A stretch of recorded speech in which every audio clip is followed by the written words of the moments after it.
கீழ்வானம் வெள்ளென்றெருமைச் சிறுவீடு. மெய்வான் பிறந்தனகான் மிக்குள்ள பிள்ளைகளும் போவான் போகின்றாரைப் போகாமல் காத்து உன்னை கூவாம் வந்து நின்றோம்.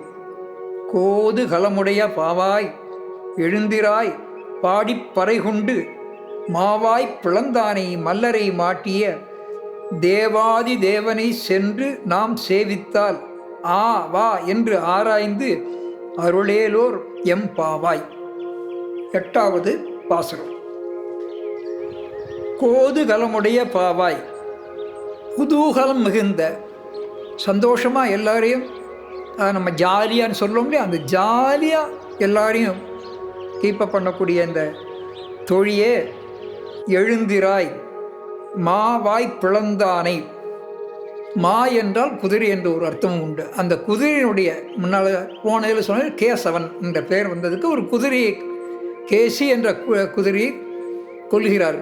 எப்படின்னா இந்த வாயை பிளந்து கிழித்து கொள்கிறார். மாவாய் பிளந்தானே, மல்லரை மாட்டிய இவனை கொல்வதற்காக கம்சன் அனுப்பிய அந்த மல்லர்களை எல்லாம் வென்று பெயர் கொண்ட இந்த தேவாதி தேவனை, தேவர்களுக்கெல்லாம் தலைவனாகிய அந்த தேவனை நாம் சேவிக்க வேண்டும். எந்த நேரத்தில்? ஏன் கீழ்வானம் வெள்ளென்றது. வானத்தில் கிழக்கு பக்கமாக வெளிச்சம் வர ஆரம்பித்தாச்சு.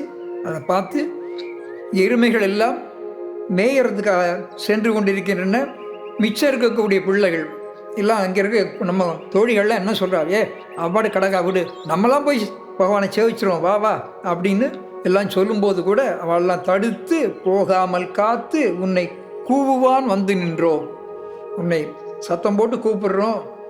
கோதுகலமுடைய பாவாய் எழுந்திராய், இங்கு வந்து நம்மை ஆ வா என்று ஆராய்ந்து நமக்கு அருள் செய்யக்கூடிய அந்த கிருஷ்ண பரமாத்மாவை நாம் போய் சேவிக்கலாம். வாராய் தோழிய என்று 8ஆம் பாசுரத்தில் அழைக்கிறார்.